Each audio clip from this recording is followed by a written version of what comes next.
Is there something on my face? A woman used selfies to document bumps migrating around her face and was horrified to discover what was actually inside. The 32-year-old spotted the first nodule just below her left eye. 5 days later, it appeared as 3 small bumps above her left eye. The nodules were itchy and caused a burning sensation. After 10 days, it migrated again, this time to her upper lip, making for a whole lot of swelling. Doctors suspected some sort of parasite after seeing the patient's selfies and spotted a moving oblong nodule during the physical exam. They surgically removed the unwanted visitor using forceps, revealing it to be a 9-millimeter long roundworm. The worm was later identified as Dirofilaria rebens, which is more commonly found in dogs and spread through mosquitoes. The woman remembered being bitten by mosquitoes during a recent trip to a rural area outside Moscow and likely got infected there. Doctors say she has recovered fully since being rid of the nasty worm. That's disgusting. You'll never go to sleep again without thinking about a centipede in your ear. What has 100 legs and shouldn't be crawling around in your ear canal? A centipede! 14-year-old Arkansas resident Grant Body pulled this thing out of his ear. That's right, it's a freaking centipede. Grant went to bed the other night with an irritating pain in his ear. All night long, the critter crawled around inside Grant's eardrum, causing abrasions and what must have been, to say the least, a pretty awful night.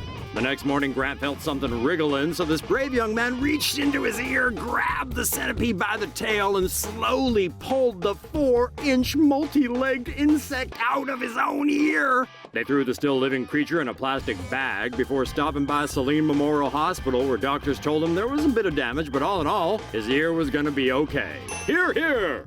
The Body family speculates the creature might have crawled into Grant's ear while he was swimming. So now you have a reason to be terrified of centipedes and swimming. Damn, that's a big bug. Would you have just freaked the bleep out? Or can you keep your cool like this Grant dude? So yucky. North Korean defector's stomach full of nasty parasites. The contents of a recent North Korean defector's stomach paint a hopeless picture of what life is really like inside the Hermit Kingdom. The North Korean border guard was shot several times while fleeing across the demilitarized zone to South Korea last week. Medical staff treating the defector say they found numerous parasites inside his body. Several of these were removed from his digestive tract, including one 27-centimeter long roundworm. They were likely caused by farming practices in the north where human excrement is used for fertilizer due to a lack of chemical fertilizer. Known as night soil, this practice is notorious for spreading parasites and disease. And that god-awful practice was championed by this guy. And he's full of it.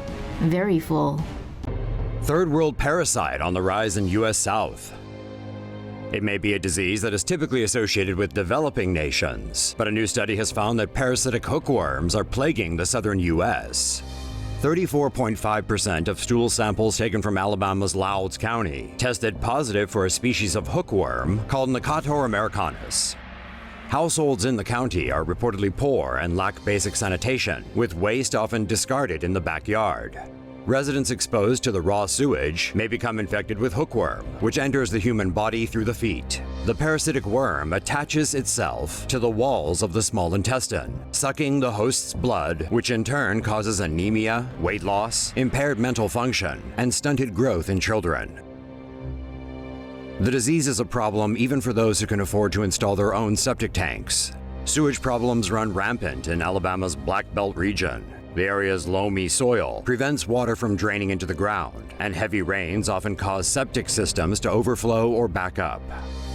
Parasitic infections like hookworm are treatable with medication, but unless sanitation conditions improve, people will simply become reinfected with the disease. Congratulations, it's a I meant a 4-inch leech. A 51-year-old man in southern China who had been suffering from nosebleeds recently was horrified when doctors showed him the cause of his problem. Reported by New Straits Times, the man from Beihai, Guangxi, had been suffering from nosebleeds for 10 days and general discomfort in the nasal area. A doctor determined that there was some unusual activity going on in the man's right nasal cavity and was shocked by what he found. The doctor began to treat the problem and decided to record the process. In the video, we see a light from a flashlight illuminate the man's right nostril as the doctor is poised with a pair of tweezers. And what's in there is not for the faint-hearted. A 4-inch-long leech was eventually pulled from the man's nose. Ugh! Reported by the Shanghaiist, the leech was much smaller when it crawled into the man's nose while he was drinking fresh mountain spring water. Well, thanks to the doctor, the man is now in good condition and his nose isn't bleeding anymore. For now. Toro, please. A sushi fanatic from Fresno ended up with a 5-foot-long tapeworm, and doctors think the ridiculous amounts of raw fish may be the reason. The man went to the ER and complained about bloody stool. The doctors didn't think anything particular was up until the dude pulled out a tapeworm from a grocery bag.